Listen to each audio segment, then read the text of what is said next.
ધોલેરા તાલુકાના વણી તળાવ ગામ ખાતે ભોગાવો નદીમાં ઉપરવાસથી પાણીની ભારે આવક થઈ છે। ઉપરવાસમાંથી પાણીની સતત આવક વધી રહી છે। અમદાવાદ ગ્રામ્ય પોલીસની ટીમ રેસ્ક્યુ કામગીરીમાં જોડાઈ છે।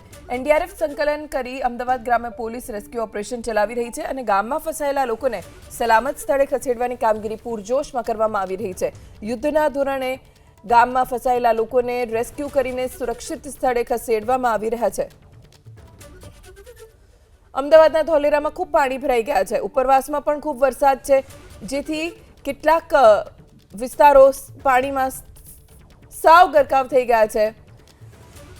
વણી તળાવ ગામ કે જ્યાં ભોગાવો નદીના પાણી ફરી વળ્યા છે। તમે જુઓ દ્રશ્યો, ક્યાંય જમીન નથી દેખાઈ રહી અને ચારે તરફ પાણી પાણી થઈ ગયું છે। અંદરના વિસ્તારોમાં રહેતા લોકો જેમને સહી સલામત ખસેડવા જરૂરી છે, કેમ કે હજી વરસાદની આગાહી છે। નદીના પાણી વધી શકે છે। ઉપરવાસમાં પણ વરસાદના કારણે નદીમાં પાણીની આવક થઈ રહી છે, જેથી કોઈ પ્રકારની જાનહાનિ ન થાય તેને ધ્યાનમાં રાખીને સ્થાનિક પોલીસ અને એનડીઆરએફે મળીને ગામમાં ફસાયેલા લોકોને રેસ્ક્યુ કર્યા છે, તેમને સહી સલામત ખસેડવામાં આવ્યા છે।